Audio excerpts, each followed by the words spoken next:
Welcome to The Explainer. All right, today we are tackling one of the single biggest, toughest questions for any business. How in the world do you set your price? If you get it wrong, you're constantly struggling. But if you get it right, it can become your most powerful tool for growth, no question. So, here's our game plan. First, we're going to nail down what that pricing sweet spot actually is. Then, we'll dive into 3 classic ways to price, looking at your costs, looking at your competitors, and looking at your customers' value. And finally, we'll tie it all together so you can figure out the right approach for your business. Okay, first up, let's really define the core challenge here, that sweet spot everyone's chasing. This really is the million-dollar question, isn't it? I mean, how do you find that perfect price? The one that pulls customers in, pads your bottom line, and actually lets you grow for the long haul. It's such a delicate balancing act, and honestly, the right price can be the one thing that separates a booming business from one that's just treading water. All right, let's start with the method that, let's be honest, is the default for so many businesses. It's the most common, but it's also often the most flawed. This is the one where you just look inward. So what is cost-plus pricing? It's exactly what it sounds like. It's a super simple, straightforward formula. You just figure out everything it costs you to make your product or deliver your service. Materials, labor, all that stuff. And then you slap a profit margin on top. So if something costs you 50 quid to make and you want a 50% margin, boom, you sell it for 75. You see this a ton in places like retail or manufacturing where you've got thousands of different items and you just need a simple, scalable way to make sure you're not losing money. And this is where we get to the real paradox of this method. See, its biggest strength, how simple it is also its fatal flaw. I mean, sure, it's super easy to calculate, and it feels safe because you think you're guaranteeing a profit. But that sense of safety, it can cost you a lot. This really hits the nail on the head. You're basically setting your price in a total vacuum. You're not looking at what your customers are willing to pay. You're not looking at what your competitors are doing. You're just looking at your own spreadsheets. And that can go wrong in 2 ways. You could price yourself way out of the market and sell nothing. Or, and this happens all the time, you could be leaving a massive pile of cash on the table because your customers would have gladly paid more. Okay, so if looking inward is a problem, what happens when we do the opposite? Let's look outward, at the marketplace. So this strategy is pretty simple to grasp. Instead of your costs, your main point of reference is what everyone else in your field is charging. You're basically letting your competitors set the benchmark. And from there, you've got a few moves you can make, right? You could price exactly the same, trying to make price a non-issue. You could go a little lower to scoop up the bargain hunters, or you could even price higher to send a signal that you're the premium option. Now, on the one hand, this approach keeps you competitive, for sure. It's a quick way to make sure you're at least in the ballpark, especially if the market is super crowded. But, and this is a huge but, there's a massive danger lurking here, the dreaded race to the bottom.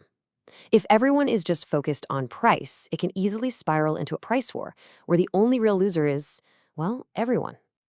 And here's the crucial thing to remember. If your service is genuinely better, if your product has higher quality, if your customer support is amazing, and you price just like your average competitor, you're essentially selling yourself short. You're telling the market that you're nothing special, that you're just another commodity.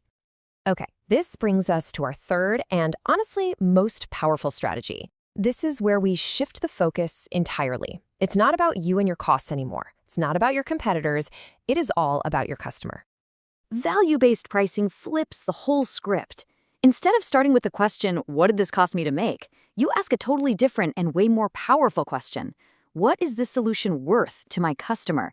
It's a complete 180 in your thinking. So the upside here is massive. We're talking maximum profitability. We're talking a price that just feels right to your customer. You can build a truly premium brand this way. But there's no free lunch, right?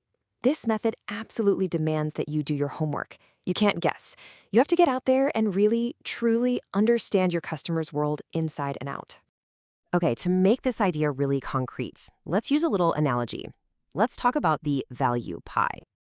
So imagine your product, let's say it's some new software, saves a small business 500 pounds a month. Maybe it's in wasted time, maybe it's in admin costs, whatever. That 500 pounds, that is the total size of the value pie you've created for them. Now, with value-based pricing, you don't charge them 500 pounds, maybe you charge them 100. You are taking a slice of that pie, just 20% of the value you created. And look what that does for the customer. They get a clear 400-pound net benefit every single month. For them, saying yes to your price is an absolute no-brainer. Okay, so we've got our three big methods: cost plus, looking inward; competitor based, looking sideways; and value based, looking at the customer. So the $1 million question remains: which one is right for you? Well, it really boils down to asking yourself three key questions. First, what does your market look like? Is it super crowded, really price sensitive? Second, what about your product? Is it genuinely unique? Is it a premium offering? Or is it pretty similar to everything else out there? And third, and this is the big one, how well do you really understand your customer? What problem are you solving for them? And what is that solution actually worth in their eyes? So here's a quick way to think about where to start.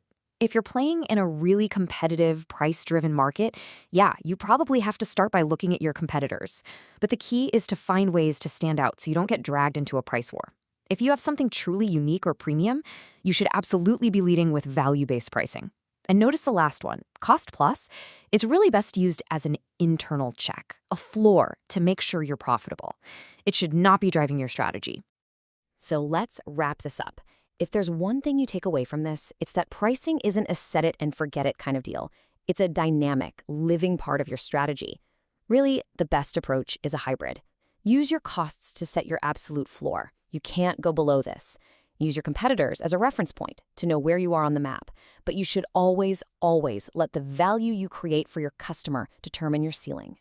So, I want to leave you with this final thought. Your price is more than just a number. It's a message. It's a story you're telling your customers. So ask yourself, what story is your price telling? Is it saying you're just like everyone else, a commodity to be bought at the lowest price? Or is it communicating the unique, incredible value that only you can provide? Ultimately, you get to write that story.